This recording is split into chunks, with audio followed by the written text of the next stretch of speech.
নমস্কার। সংগ্রামী যৌথ মঞ্চের পক্ষ থেকে সুপ্রিম কোর্টের এই সামনে থেকে আমরা ফেসবুক লাইভ এসেছি। আজকে শুনানি হওয়ার কথা ছিল 2 নম্বর আইটেমে, এই মামলার লিস্টিং ছিল 5 নম্বর বেঞ্চে।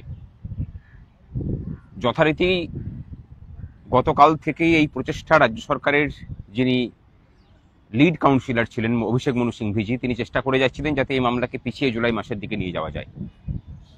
যদিও আমরা সকলেই জানি যে এই মামলাতে রাজ্য সরকারের হয়ে বেশি দিন ধরে টানা আর যে সম্ভব নয়, সেটা বুঝেই বিভিন্ন রকম ছলাকলায় এবার এই মামলাকে পিছানোর প্রচেষ্টা করা হচ্ছে।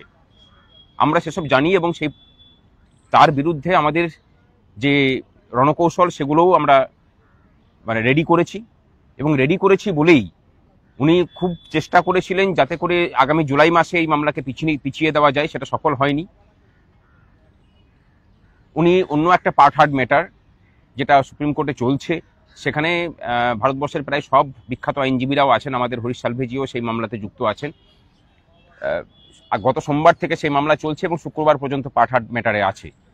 সেইটার কারণ দেখিয়ে আজকে ডেটটা পিছোতে চেয়েছেন, এবং প্রথম দিকে মাননীয় বিচারপতিরা সেটা বিরোধিতা করলেও শেষ পর্যন্ত সেটাকে সম্মতি দিয়েছেন, এবং আমাদের পক্ষ থেকে প্রচণ্ড বিরোধিতার কারণের জন্য 7 দিন পরে অর্থাৎ 14 তারিখে 2টোর সময় ম্যাটারটা ফিক্সড হয়েছে।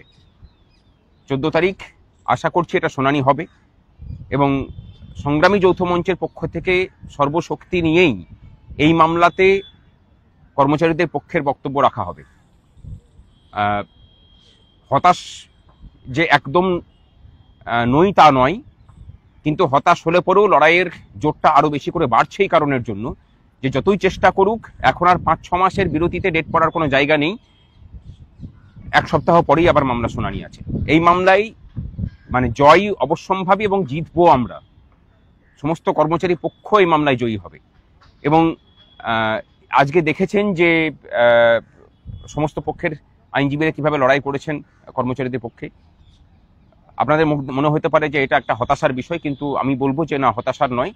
আগামী 1 সপ্তাহ পরেই যেহেতু শুনানি আছে, চলুন আমরা আশা করি যে এই মামলা অতি দ্রুত সমাপ্ত হবে। আমাদের আইনজীবী আমাদের বিক্রম ব্যানার্জি সাথে আছেন, তিনি কিছু বলবেন। আজকে মামলাটা মেনশন করেছিলেন সরকারের তরফ থেকে অ্যাডভোকেট অভিষেক মনু সিংভি। স্বভাবতই তিনি আজকে সময় নিতে চেয়েছিলেন তার অন্য একটি মামলায় ব্যস্ততা থাকার কারণে। তা সেটা ঘোরতরভাবে আমরা বিরোধিতা করেছি, সেটা যে আজকে তিনি টাইম নিচ্ছেন ঠিক আছে, কিন্তু সেটার মামলার তিনি ডেট চাইছেন জুলাই মাসে, এইটা হতে পারে না।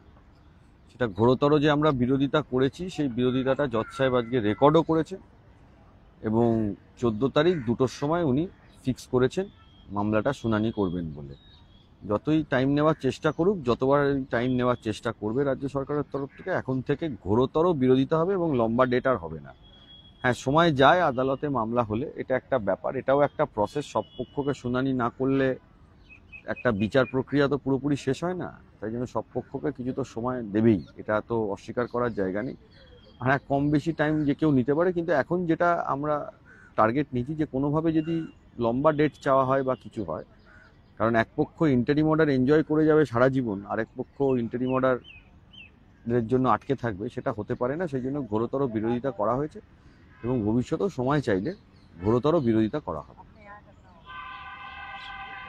নমস্কার।